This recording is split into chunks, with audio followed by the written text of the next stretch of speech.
buenos días, ¿cómo estás? Hola, buenos días. Muy bien, estoy muy bien. Ay, qué bueno.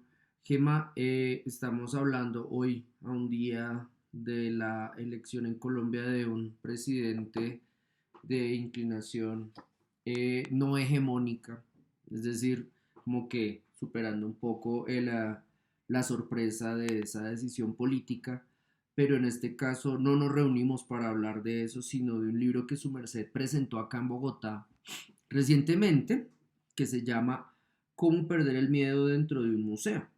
Un libro que tiene un prólogo de Alfonso Armada y que Ujú.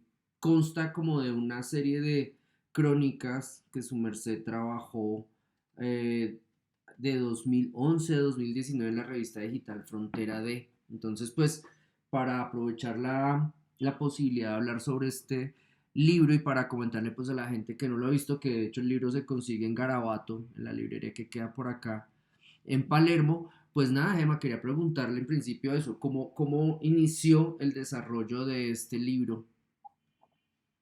Vale, muy bien. Pues muchas gracias, Guillermo, por tenerme aquí hoy. Y sí, es verdad, se hizo la presentación en la librería Garabato, que quiero darle las gracias, de verdad, porque se portaron de manera extraordinaria y de momento tienen la exclusiva de la venta del libro ellos, Ujú. solamente esta librería.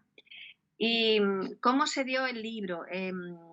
Pues me gustaría preguntarte a ti, como lo has leído, yo más o menos cuento siempre lo mismo, pero me gustaría saber a ti que cómo crees que a mí se me ocurrió lo del libro después de habértelo leído, Pues porque a mí son se me tantas ocurre cosas, que ¿verdad? Que no sé el... por dónde, Sí, en sí, qué sí. tema, son muchos temas.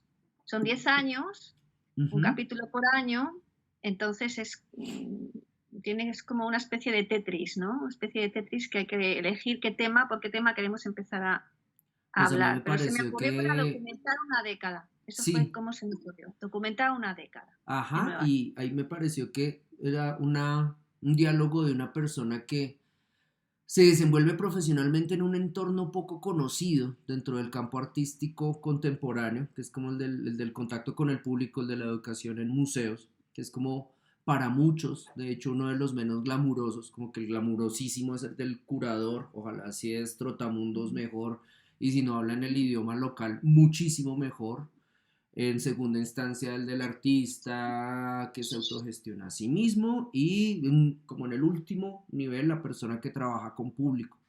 Entonces me llamó la atención que su merced hiciera una redacción en primera persona de la vivencia del trabajo que su merced tuvo con público que asistía a museos hegemónicos dentro del Museum Mall en Nueva York y que además aprovechara para hablar sobre una serie de proyectos que su merced realizó durante este proceso, llegando incluso, ahí ya su merced me corregirá, llegando incluso a una crítica institucional subrogada a partir de la propia respuesta de las instituciones, de los museos.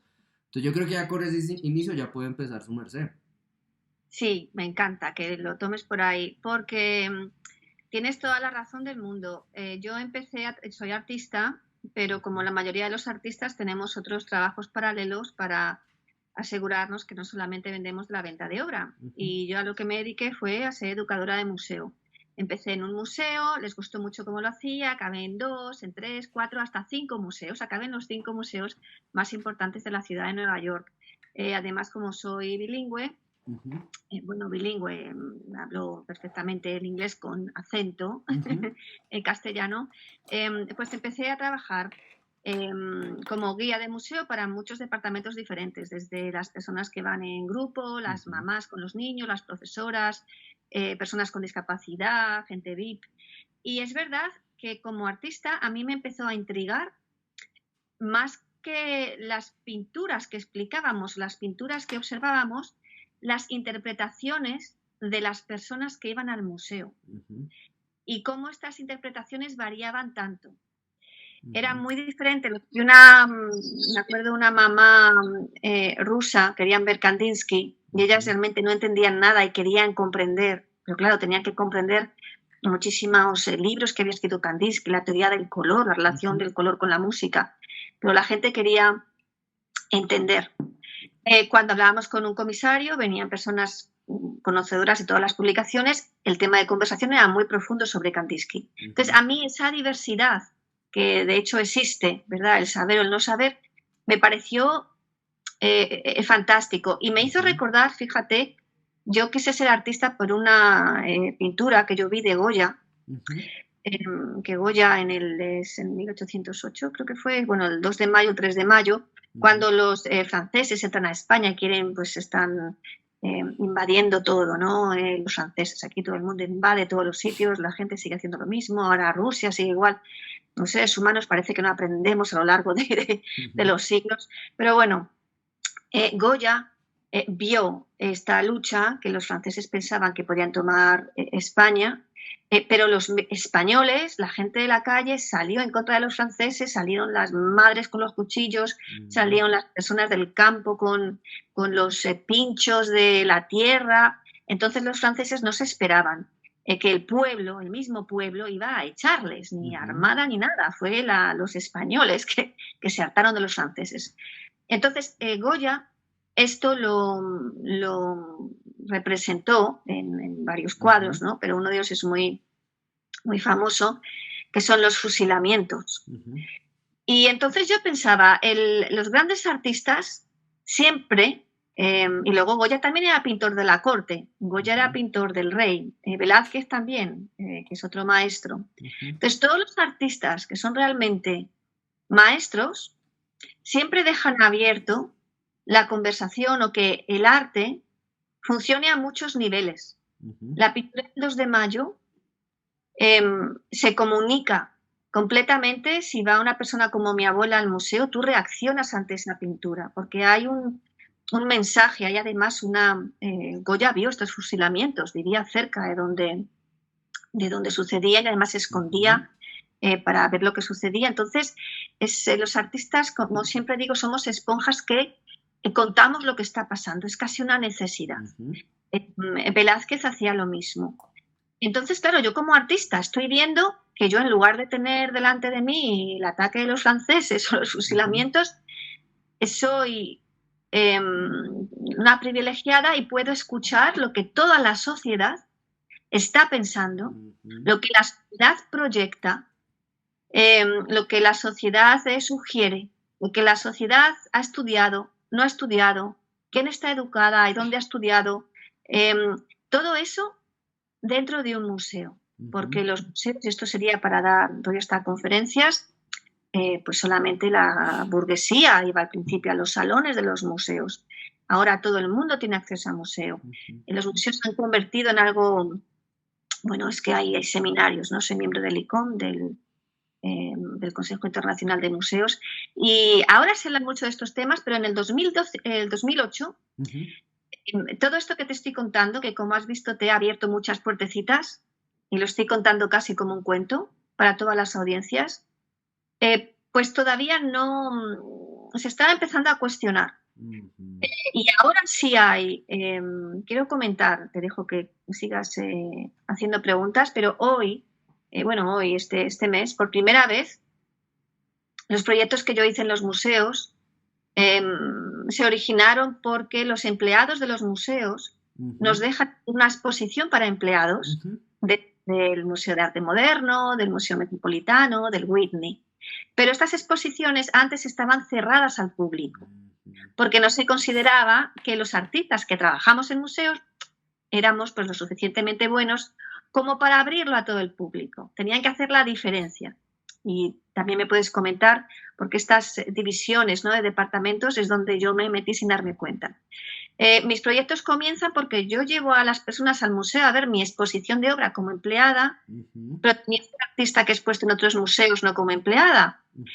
Y como soy artista, pero soy educadora, después de ir a ver mi obra dentro del museo como empleada, cuando el museo está cerrado al público, porque podían venir, yo les llevo a la otra sección del museo, para que vean conmigo la otra sección donde están las pinturas. Pero yo no dejo de ser artista. Entonces, fue algo que sucedió orgánicamente. Y este año, como comentaba por primera vez, porque hablábamos mucho sobre el tema, ¿por qué no abren las exposiciones de los empleados del museo que somos artistas a todos los públicos? Porque estas conversaciones Lo que te he dicho, estas conversaciones son tan importantes como Goya Ujú. grabando lo que está Ahí, sucediendo en este momento. ahí, Y este Gema, año Metropolitan ha abierto por primera vez eso, a todo eso. el público, a todo el público este año, las obras por Ahí, fin de los artistas para todo el público, y lo están mirando justo sobre esto. ujú. Los artistas de los museos que trabajan aquí también son artistas y tienen mucho que decir. Y estoy feliz. Yo ahora no trabajo para el Metropolitan, yo expuse como artista de museo, pero quiero creer y me anima a creer, y estoy muy, muy feliz que por el motivo que sea, pero ya a lo mejor he dejado una influencia pequeñita para que la gente empezara a hablar de estos temas. Y estoy Ahí, muy feliz. Me ahí- sentía muy sola al principio, muy sí, sola, eso, estaba eso. sola. Ahí quería preguntar, Gema, respecto a los inicios de ese proceso. Digamos que ahora su merced precisamente llama la atención sobre una noticia que salió, no sé, la semana pasada o antepasada, respecto al hecho de que personas que trabajan en museo producen imagen y esta es expuesta. Digamos que yo vi la noticia en Hyperallergic, no sé si ha sido cubierta en otros medios, pero digamos que refiriendo esa experiencia al caso de su merced, Gema Álava, trabajando en museos, ¿cómo decidió empezar ese proceso? Es decir, realizaba una obra, la dejaba, no sé, subrepticiamente en las paredes del museo para que la gente viera, como en una inserción no autorizada, o era más bien el proceso de diálogo. ¿Cómo se daba esa obra ahí al comienzo? Orgánicamente, cuando hablo de hacer proyectos, eran proyectos que no rompían ninguna regla del museo y eran Mm, sencillamente conversaciones. ok. Para los que entienden, se llaman como performances, ¿verdad? Todo el mundo sabe lo que es una performance. No sé qué público escucha tus sesiones, tus clases, pero para el que no conozca, unas performances son como si fueran teatros pequeñitos, Ujú. obras de teatro pequeñitos donde tú sabes lo que tienes que hacer, pero puedes improvisar un poquito. Entonces, el artista dice si la obra que está sucediendo encima de un escenario, por ejemplo, es una obra o son dos señores que suben arriba y dicen: Ujú. hola, buenas tardes, estamos en el teatro por primera vez y queríamos subirnos al escenario. Entonces, el que decide si es obra o no es obra es el artista o el autor. Entonces, yo decidí que yo quería hacer un proyecto basado en diálogo, pero ese diálogo tenía una estructura. Yo Ujú. hacía a cada persona 3 preguntas, y lo hacía por un motivo. Ujú. Entonces, ese proyecto se llamaba Tell Me, Tell me. Cuéntame, y era sobre lo que te había contado. Y luego hice otro proyecto que es el de Trust Me, que es Confía Ujú. en mí, que también lo hice sobre el mismo tema, y lo único que hice fue, pagábamos la entrada del museo, de hecho pagábamos para Ujú. que la gente entendiera que yo iba al museo a hacer cosas, pero como, vamos, con mi entradita. Ujú. Entonces, con mi entrada, una persona tiraba fotos, yo iba paseando con personas del brazo, y estas personas se ponían unas gafas opacas y yo les describía las obras de arte que tenían delante. Entonces, eso sí, es una obra de arte que yo hice dentro de un museo, pero pagando mi entrada. Ujú. Eso también da espacio a... no molestábamos a nadie, yo tiré mis fotos sin flash para no romper ninguna regla. Ujú. Y luego, por ejemplo, uno de los museos que tenían programas para ciegos, me conocían, vieron el anuncio de mis fotos. Obviamente mis fotos, yo me aseguré que nunca salía una pintura completamente. Por ejemplo, aquí atrás tengo una Mm. pintura mía, si sale entera está ya violando el copyright. Pero si yo tengo una foto y sale solamente un fragmento, ya no violo el Ujú. copyright. Entonces, todas mis fotos yo podía hacerlas públicas. Y el museo, que yo no menciono los nombres, me dijo: por favor, menciónanos, Gema, porque tenemos programas para ciegos que si mencionas que este proyecto que has hecho tú en tus ratos libres está en nuestro museo, Ujú. pues la gente tiene acceso a los programas de educación, programas educativos. Y este es un ejemplo que yo siempre digo: el museo me pidió a mí que hablara, que dijera su nombre, porque yo había hecho uso de su espacio de manera muy bonita, Ujú. que es ir al museo, disfrutar, crear obras si quieres, pero sin molestar, sin romper Ujú. ninguna regla. Esto lo quiero dejar claro porque, claro, el miedo que tenía el museo es: si ahora los artistas pueden ir a los museos y hacer lo que quieran, a lo mejor yo voy y hago un graffiti enorme en una pared, Ujú. molesto. De hecho, no quise ir tampoco con la gente con una venda, con los Ujú. ojos vendados, porque ahí ya hubiera interrumpido. se hubiera molestado, hubiera sido que hace una persona con una venda en un museo. Pero unas gafas opacas que parecen de sol no molestan. Era lo bonito, cómo hacer uso del espacio de un museo para tener imaginación, que esto que estoy diciendo abre otra puerta, igual quieres hablar, que los artistas, a no ser que lo hagamos por nuestra cuenta en un parque, no tenemos el apoyo del museo para hacerlo. Yo en otro museo hice un proyecto, el de Tell Me, y luego le dije al museo, oye, mira, que hemos hecho esto, que es una maravilla, estamos hablando sobre las pinturas, pero ha empezado así y lo he hecho sin pedir permiso, porque no hace falta pedir permiso en realidad. O sea, yo no hace falta pedir permiso, pero quiero vuestro apoyo, porque es tan bonito que quiero que esto lo hagan más personas. De hecho, ahora muchos artistas hacen este tipo de proyectos. Y el museo, tengo la contestación por internet, me dijo que le encantaba la idea, pero que todo proyecto tenía que venir del departamento de comisariado. Entonces, como la idea era mía, era de un artista, pues que no podían. Y eso fue también muy interesante, porque el artista tiene primero que buscar a veces el apoyo del comisario para desarrollar un proyecto, pero si un proyecto tan bonito surge de manera, pues si es una conversación, si es que es hablar. Entonces ahí de nuevo, ese es otro tema de conversación muy bonito. Eso, pero bueno, lo voy a dejar ahí. Vale, para no hablar. De hecho, para quienes lean el libro van a encontrarse que el capítulo más tensionante y que tiene como el clímax emocional más fuerte es precisamente el que se dedica a esa accidentada conversación con miembros del museo, donde precisamente se establece un diálogo trunco respecto a las expectativas del museo, de los miembros que envía como emisarios y de su merced respecto a lo que entendía backslash, no entendía de esa conversación tan extraña. Sin embargo, Gema, más allá de eso, este proyecto consta de 3 partes: Trust Me, Tell Me y Find Me. Parte como del espíritu de la narración del libro no apunta a la denuncia exacerbada de puño arriba de el museo no dialogó adecuadamente conmigo respecto a la realización de un proyecto, sino que plantea como los picos que son como naturales en todo encuentro donde hay desacuerdos. Y me parece que las obras Trust Me, Tell Me, Find Me, con ese orden como que también hablan un poco de esa oscilación. Quisiera, porfa, Gema, para pasar para continuar hablando de este proceso, cómo entonces viene a resolverse Find Me, que sería como esa tercera etapa de este proceso. Sí, estoy en el proceso de recoger toda la información y escribir. Tengo que escribir un libro sobre la trilogía para hablar en detalle sobre lo que me estás tú preguntando. Porque es que es muy interesante. No estaba sola haciendo estos proyectos. Tenía muchos artistas y algunos de ellos muy conocidos. Y no me refiero a conocidos porque eran famosos, sino porque de hecho han muerto recientemente. Los 3 mayores, ¿no? Eran unas mentes que era un privilegio poder hablar con ellos. Los diálogos que yo tenía muchas dudas, y era ¿qué hacemos? ¿Y qué decido? La que tenía que decidir era yo, porque yo era la artista. Pero claro, según el museo respondía, todo era una novedad, era una sorpresa. Ni el museo sabía ni tenía nombre, ni sabía qué hacer, porque le encantaba lo mío y no querían apoyar. Porque no podían romper sus propias reglas, como lo de las cámaras de seguridad.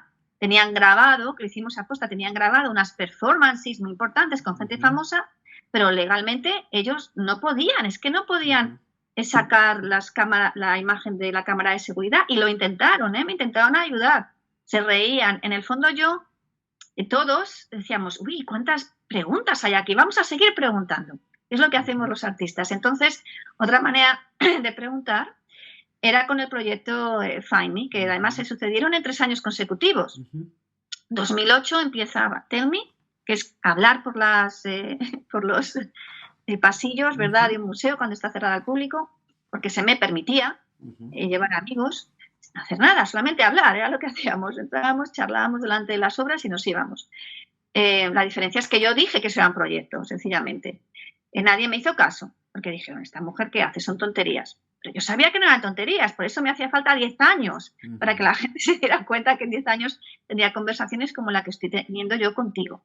Los artistas muy conocidos sabían que de aquí a 10 años esto era muy importante lo que estábamos haciendo. Por eso la importancia que yo siempre digo a los artistas de seguir adelante, que la gente no entiende, si tú sientes dentro de ti, tienes buen apoyo de artistas, de que lo que estás haciendo tiene sentido, no importa que no tengas apoyo. Bueno, el proyecto Find Me, obviamente, cuando le presentamos todo al museo, el museo nos dice, oye, nos encanta el proyecto, pero es que no podemos, ¿verdad? No podemos dar aquí vía libre a todos los artistas, que también lo entendemos. Pero no, bueno, me dejaron, como era pues, más jovencita, y dijeron esto. Aunque luego ellos hicieron proyectos similares, se dejaron influenciar. Como respuesta, con estos artistas famosos, pues yo pensé, bueno, como el museo no ha podido apoyarnos por el sistema, cómo funciona, nos enfadamos, estábamos sorprendidos. A mí se me ocurrió decir, bueno, vamos a esconder las obras de arte, ahora sí, en la calle. Se me ocurrió a mí, en la calle. Así fue como... Pero claro, varios de estos artistas eran muy famosos y sus obras se venden por millones y millones de dólares. Entonces... Pero como ellos eran como artistas, como ya te he dicho, estilo Goya, Goya no hizo la pintura, ahora vale muchísimo, ¿no? Pero lo hizo porque quería decir algo sobre los franceses. Pues los artistas buenos, que sus obras se vendían por mucho dinero, como son artistas, como eran artistas, bueno, de verdad, tenían tanta curiosidad por saber qué iba a pasar o cómo iba a reaccionar el museo, las personas, que me dijeron, vale, muy bien. Hacemos 2 obras y una de ellas es la famosa pintura de Robert Ryman, ¿verdad? Que es un pintor muy famoso, que dijo que sí, que hacía una pintura y le vamos a esconder en principio en Central Park, pero luego quedó tan bonita la pintura que está guardada en un sitio que él quiso, que está escondida en una escuela de arte. Pero claro, ahí te preguntas, ¿qué es una escuela de arte? ¿Quién enseña el arte? Porque muchos de estos artistas no fueron a una escuela de arte. Goya sí, pero bueno, esto es otro tema muy interesante. Hay 9 piezas, creo, cada una está escondida en un sitio. Pero cada artista que dice dónde está escondida la obra es una historia. La pieza de Lawrence Wiener, comentaba, es una pegatina muy bonita, de hecho tengo aquí obra suya. Mira, aquí está. Cuando iba a verle me daba piezas, este es otro Lawrence Wiener original. Esto hablo en el libro también, lo llevaba enganchado. Cada vez que de hablar con él me daban piezas muy generosos. Y él me dijo que colocara su pieza, que es como una pegatina, he pegado, era en San Francisco, al lado de las pegatinas de la Visa, la Mastercard, la American Express, y ahí están escondidas. Entonces, como ves, cada lugar donde se esconde la obra de arte, por eso tengo que escribir los libros. Porque, claro, al tratar con artistas tan listos, tan buenos, tú les dices, dame una obra para esconder, pero no te van a dar una obra para tirarla por ahí, no.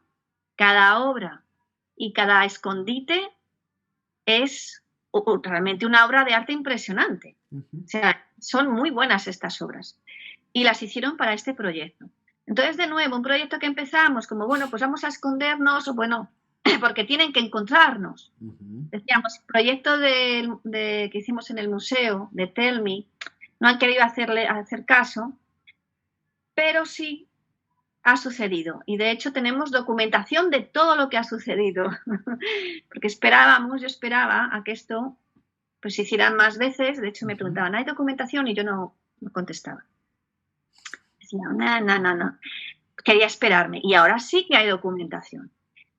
Claro, la documentación, de hecho, es una pintura de Robert Ryman, que ellos están jugando también. Esto sucedió muy rápido. Yo iba de alegría en alegría, de susto en susto, y casi no tenía tiempo de procesar todo lo que desarrollamos. Y de hecho, ahora que tengo más espacio para pensar, me di cuenta de las obras tan increíbles que hicieron y del pensamiento que hay detrás de cada obra individual de Find Me, que de hecho hice unos libros que documentan todo. O sea, es que si hablo de cada proyecto mío es complejo y llevaría tiempo explicarlo todo. Pero bueno, así sucedió el de Find Me. Después de Find Me, el de Trust Me, para que vieran, pues te cierra los ojos y yo te describo lo que hay delante por si acaso no lo has visto. Entonces, Vale. Gema, y respecto a la estructura del libro también hay como tres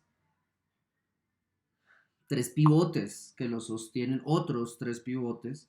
Uno sería la reacción de la ciudad de Nueva York después del huracán Sandy, otro que atraviesa todo esto que sería como el arco argumental de la llega de los gobiernos de Obama y Trump, como el paso sobre todo traumático de un gobierno a otro, y finalmente la manifestación que organiza Greta Thunberg en 2019. Quería, Gemma, que habláramos sobre esas partes como para complementar la presentación del libro, porque no solamente hablar sobre estas tres obras, sino vuelvo sobre el diálogo que una humana que además es artista y que además se desenvuelve como atentamente respecto al devenir antropológico de una ciudad tan compleja como Nueva York, pues que está sometido como una serie de etapas, de pasos, de fenómenos y de situaciones. Pues quisiera, Gema, que empezáramos hablando de Sandy y por qué se dio esa crónica de 2012. sí, qué buenas preguntas me estás haciendo. Me gusta mucho cómo estás dirigiendo esta conversación. Sí, claro. Yo tengo aquí el libro, ¿verdad? Los 10 capítulos, esto lo comenté, no voy a hablar de ello, lo comenté en el vídeo de Garabato, pero yo quería documentar todo lo que te he contado de mis proyectos. Quería que se publicara con fecha en una revista muy buena como Frontera D, que es digital. Y eso era como yo me iba cubriendo, por si de aquí a 10 años pues copiaban los proyectos, yo decir, oye, que yo lo he hecho, que lo hemos hecho, porque documentar es muy importante. Este es otro tema importante para los artistas. Claro, yo no puedo escribir una revista muy importante y hablar sobre yo todo lo que hago, porque es un poco egocéntrico, ¿no? Y para hablar sobre lo que sucedía, lo que me sucedía, porque yo no daba tanto mi opinión, sino que yo narraba como una crónica, son crónicas. Pero no solamente yo hablaba de lo que me sucedía a mí y lo que la gente hablaba en los museos. Entonces empecé a sacar las cosas más importantes que nos afectaban a los humanos y que de hecho yo veía que la gente hablaba de estas cosas dentro de los museos también. Y uno de los ejemplos es Sandy, y habla, no sé si dónde está la página, pero donde los niños ven la pintura de Van Gogh, no sé si esto lo explico o no, si está en el libro o no, la pintura de Van Gogh de el cielo estrellado, Starry Night, que podría haber tenido aquí una...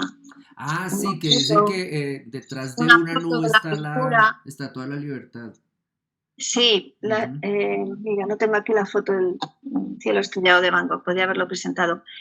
Pero parecen las montañas, son azules, siempre son montañas, tiene un ciprés y todas las estrellas dando vueltas en el cielo. Y entonces, cuando sucedió lo del Sandy, que es que nos quedamos todos los árboles de cuajo, ahí hay unas fotos, creo que hay una foto del árbol que se ha arrancado. Y entonces los niños, por ejemplo, me dicen, esto es Sandy, mira, aquí hay una foto en el libro. Aquí está, no sé si se ve, es un árbol, sí. El árbol al lado de nuestra casa, ¿se ve o no? No lo sé, es blanco y negro. Sí, se ve. Las raíces sacadas completamente de la acera. Entonces unos niños dicen, esto no son montañas, es la ola de Sandy que viene a la ciudad. Y el pueblecito donde estaba Van Gogh, ¿no? de París, yo decía, pero ¿cómo que es una ola? No entiendo. Y dicen, sí, mira, es la ola que viene de Sandy. Y yo ahora cada vez que veo la pintura, en lugar de ver las montañas, veo las olas, porque realmente Van Gogh las pintó así, enroscadas, y son azules. Y yo dije, ¿pero dónde está Nueva York? Si son casitas. Y los niños dijeron, no, la Estatua de la Libertad está escondida detrás del ciprés. Entonces, ahora que lo leo el libro, es bonito como yo mezclo, pero con la idea también, la idea de detrás es decir a los artistas, todo lo que pasa alrededor vuestro os afecta. Todo lo que está sucediendo, vosotros dejáis una crónica, como Goya.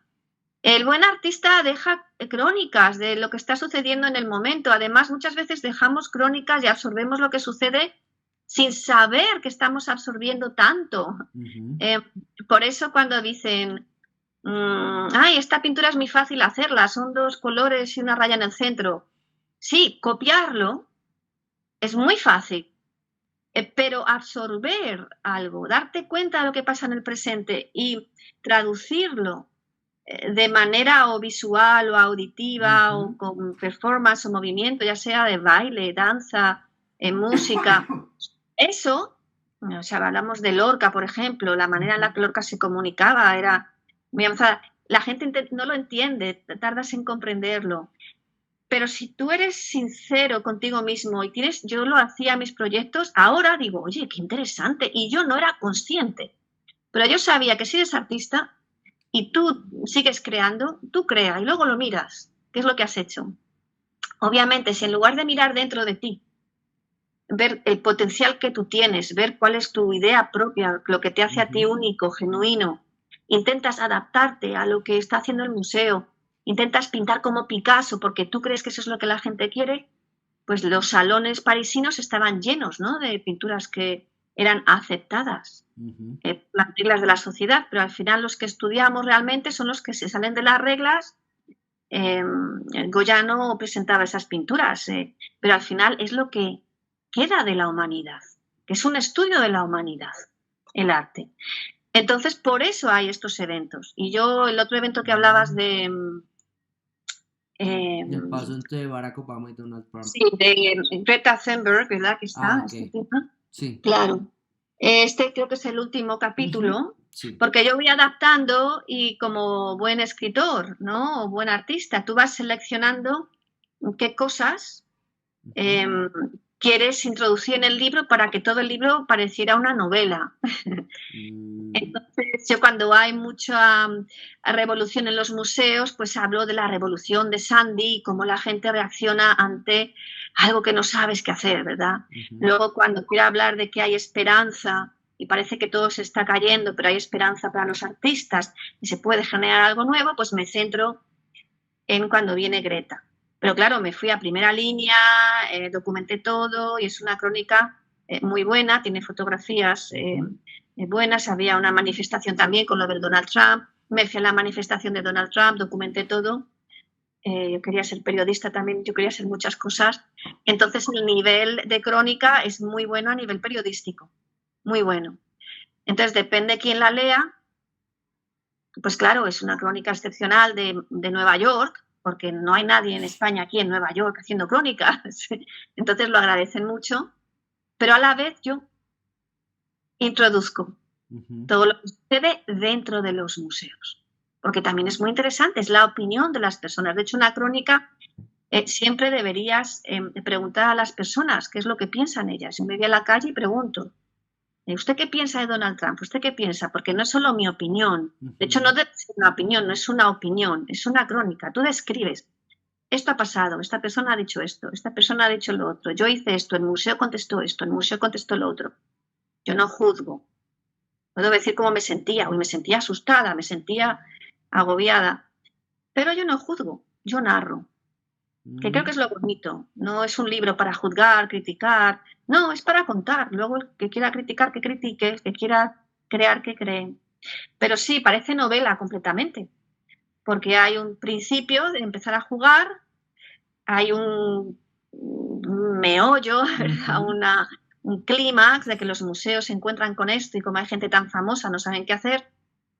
Y luego hay un desenlace que es, hay futuro, Greta viene a Nueva York y yo creo un proyecto nuevo que es el de hexágonos, que es colocar oro por el mundo y buscar el potencial, la esperanza para no criticar, sino sacar nuestro potencial y seguir adelante, que sea ejemplo. Entonces, claro, me decían, es que no parece que es todo verdad, parece que es una novela que te lo has inventado, pero nos da igual, me decían en Garabato.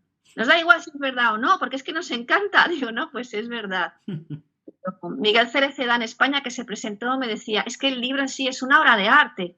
Lo ha sido en 10 años, es como una obra que tú sabías según ibas escribiendo. Y yo le dije, sí que lo es, porque cuenta todas mis aventuras y lo cerré en 10 años. O sea, yo desde que empecé lo tenía. Yo voy como una hormiguita. Pero bueno, es lo que hago, ¿no? Estoy muy contenta con el libro. Fue mucho trabajo, la verdad. Pero bueno, gracias al libro puedo hablar sobre estos Ajá. temas. Y Sí, te agradezco mucho que me hagas preguntas tú. ahí de hecho quería preguntar, Gema, respecto a la circulación del libro, como, o sea, digamos que parte de las reflexiones de los artistas contemporáneos tienen que ver con los espacios de recepción de su obra, donde Mm. van, si pueden controlar dónde terminan las obras, buenísimos, sino por lo menos en qué espacios aparecer y de qué manera aparecer. Ahí quería preguntarle a su merced la distribución del libro, cómo se ha dado, cómo ha operado, en qué escenarios lo ha puesto y cómo ha sido el diálogo con ese público al que se lo ha Sí. mostrado. Mira, este es otro tema, otra puerta enorme. Que es Ujú. que estoy realmente pensando en qué seminarios quiero dar, porque hay Mm, tantos, el libro abre muchas puertas y esta es otra de ellas. Porque tú sabes mucho de esto, sabes que ahora mismo solamente los artistas, ¿cuál es el tanto por ciento de artistas que exponen en museos? ¿El ujú, 2%? ujú, Normalmente suelen circularse, ¿no? Antes había todos estos números, pero con el COVID, como ya no hablo tanto, sí me he olvidado del porcentaje. Pero es muy pequeño también. Los ujú. artistas que exponen en galerías muy grandes están conectados con los museos. Lo que quiere decir es que sí, hay mucho, se habla mucho, hay mucho publicado sobre el sistema ahora mismo del mundo del arte, los niveles, hay muchos libros. Creo que Claire Bishop escribió uno hace unos 10 años cuando empezaban a hablar. Ujú, Los artistas quieren entrar en este sistema, tienen que hablar con el comisario. Yo a veces tengo que tener un asistente, que paguen al asistente para instalar mi propia pieza, porque a través del asistente yo puedo cubrir gastos, pero al ujú, artista no se le paga por... Esto es muy complicado y de nuevo hay muchos seminarios, muchos temas eh, y la estructura del artista casi parece que no tiene acceso a su propia ujú, distribución de obra, ¿no? O venta de obra. Con los libros es también parecido y de hecho he aprendido mucho porque he hablado con muchas editoriales y me estaban hablando, de hecho, el problema grande de las editoriales ahora mismo es que no hay papel en el mundo. ok, Se están quedando sin papel ok. para publicar. Y esto realmente es un tema muy gordo de muchas editoriales. El mundo editorial a mí me dejó especialmente cuando estuve en Bogotá, en Colombia, porque me invitaron a participar en Filbo, ¿verdad? Ujú, Eh, que la presentación de Garabato era un evento dentro de ujú, la Feria del Libro ujú, Internacional de Bogotá. Y tuve cenas con pues, las editoriales más grandes que tenéis además en vuestro país. Me contaban esto. En el caso de mi libro, de hecho, mira, antes de este libro yo había publicado otro, que era un proyecto, Tell Me the Truth, Dime la Verdad, es bilingüe. ujú, Y este libro, que es el anterior, del 2013, lo publiqué y pregunté a varias personas sobre la posibilidad o imposibilidad de contar verdades.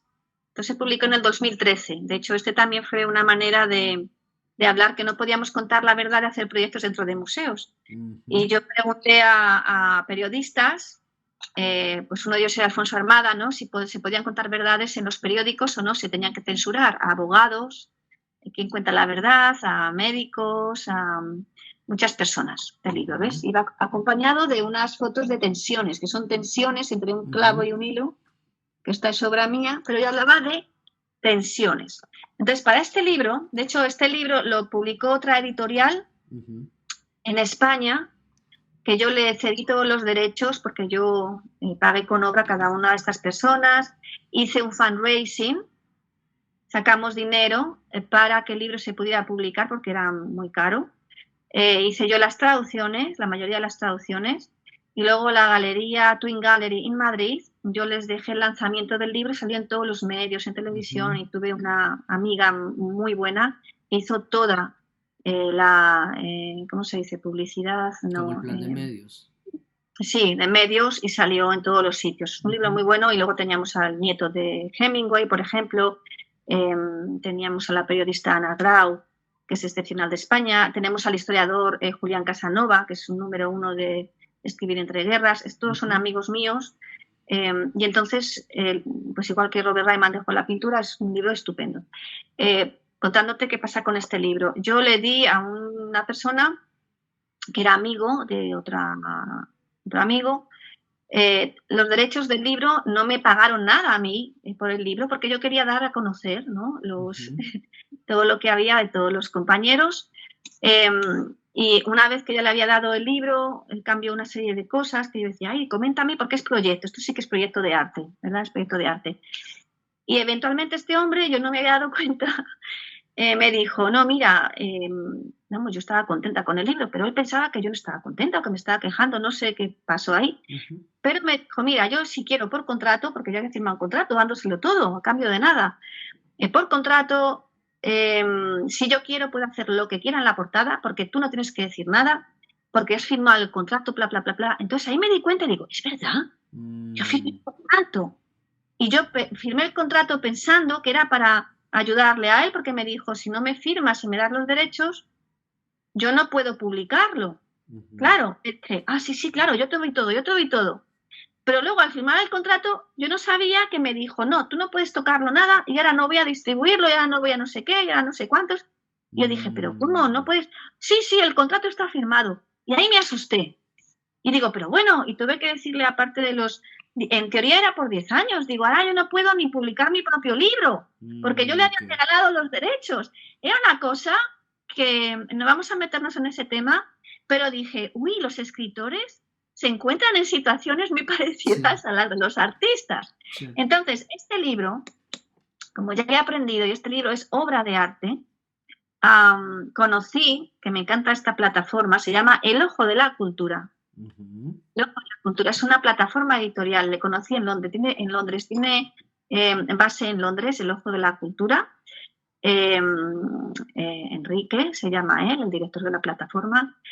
Y entonces ellos invitan o seleccionan a escritores, que la obra es buena, la promueven mucho, pero dicen, mira, como no tenemos tiempo de promover tanto tu libro y no podemos dedicarnos a vender el libro, como me pasó con este, que yo le di todos los derechos, pero luego él no lo movía y él no hacía nada y yo no podía moverlo y yo no podía comprarme mis propios libros porque me salían muy caros a mí misma, después de darlo todo gratis.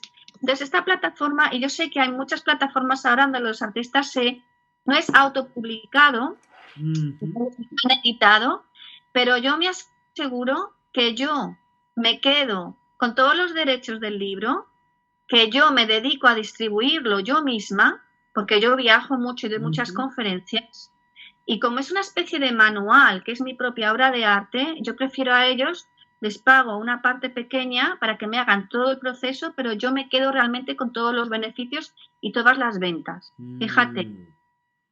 Solamente este libro porque a mí me interesa, porque este libro no quiero que me pase lo del otro libro. Hay otros libros que no, que tengo, de hecho me han invitado a escribir otras cosas y eso sí, quiero que se distribuyan, que se hagan bien, pero como quiero tener control completo del libro, pues a veces incluso si viajo me meto 20 libros en la maleta y yo los puedo distribuir directamente. O si hay una librería que me escriben, hay una librería en Santa Marta que me dijo, quiero llevarme el libro tu libro a la librería.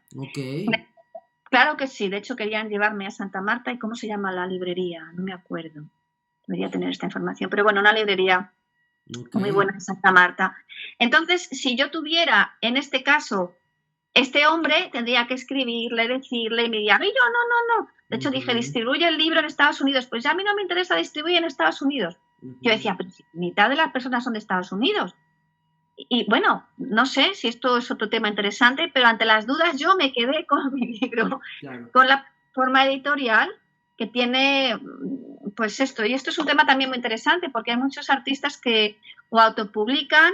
De nuevo, este fue completamente autopublicado. Este está hecho con la ayuda de esta plataforma que seleccionan libros, pero es medio control del artista, pero ellos también lo promocionan. Ahora voy a ir a Londres, al Instituto Cervantes, porque también lo promueven ellos. Promueven el libro y crean una serie de presentaciones con instituciones, pero es todo muy, muy transparente. Y es muy interesante también hablar de ese proceso. Bueno, he contado bastante, ¿no? Pues, muchísimo. Yo creo que quienes escuchen esto van a entender eso como la crisis que ahora post pandemia se está asumiendo con el papel para impresión en físico. Claro. Por otro lado, la necesidad de proteger la obra después de la publicación para no terminar como cometiendo errores respecto a qué firma uno, en qué tipo de contratos. Claro, al final pude romper el contrato. Qué bueno, Gemma, Al final lo felicitaciones. rompí porque sí, porque sencillamente como se comunicó este hombre no era muy correcto, era muy... Ujú, entonces hice uso de esa comunicación para decirle, oye, esto es muy abusivo, como me estás hablando, no puedo trabajar contigo, por favor, qué ¿sabes? bueno que Y hubiera él salido mismo eso. lo ofreció, él mismo dijo, pues si quieres, voy a romper el contrato y si no dices nada, y yo no dije nada y hasta él mismo lo rompió y perfecto, porque como no sé, había cosas de abogados y tal, y me daba Ya. miedo. Después del museo me daba miedo. Yo no hablaba, yo me quedaba quieta, yo no contestaba. Así que él mismo dijo, pues si no te funciona, quitamos el contrato. Y yo, si no contestas es que está roto. Yo no contesté y digo, ya está roto. Ok, le voy a hacer una pregunta y contar hasta 10. Si no responde, la respuesta es sí. Sí, algo así, pero tenía mucho cuidado. Sí.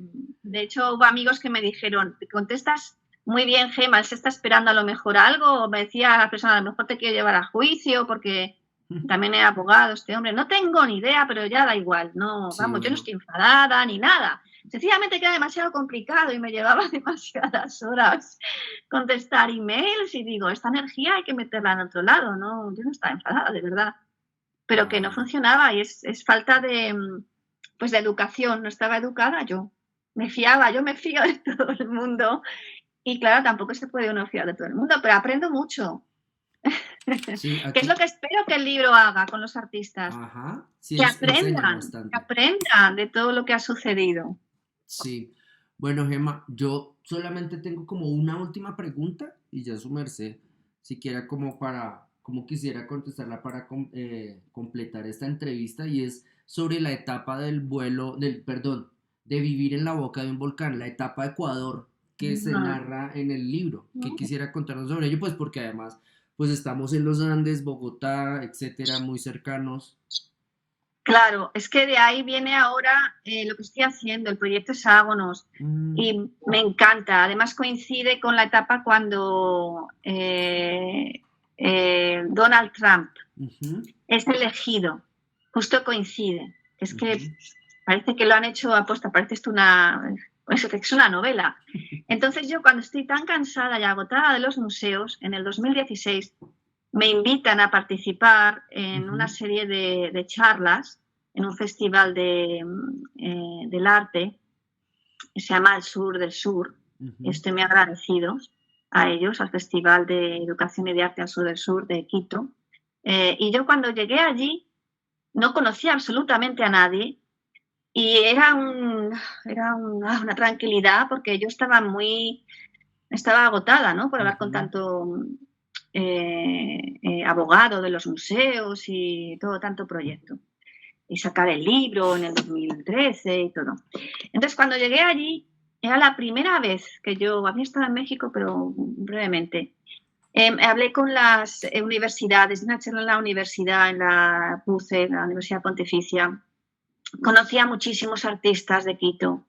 Me hicieron entrevistas en la radio, me hice amiga de muchos personajes de la radio, ¿no? Que eran muy conocidos. Ujú, Y me encantó la ciudad, me encantaron los Andes, las montañas, había ahí un centro de energía impresionante.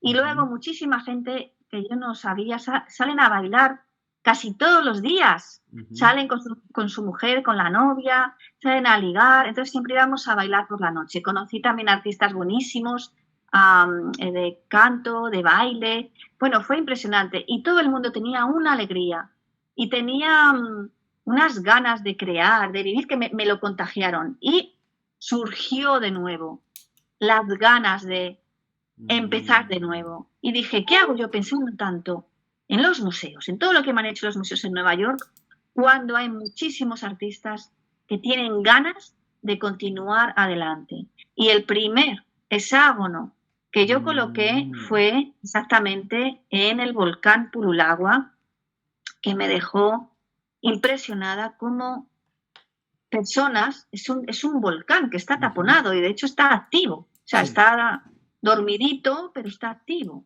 Ujú, Eso puede estar, espero que no explote nunca. Y arriba de la boca del volcán hay un pobladito y la gente vive ahí.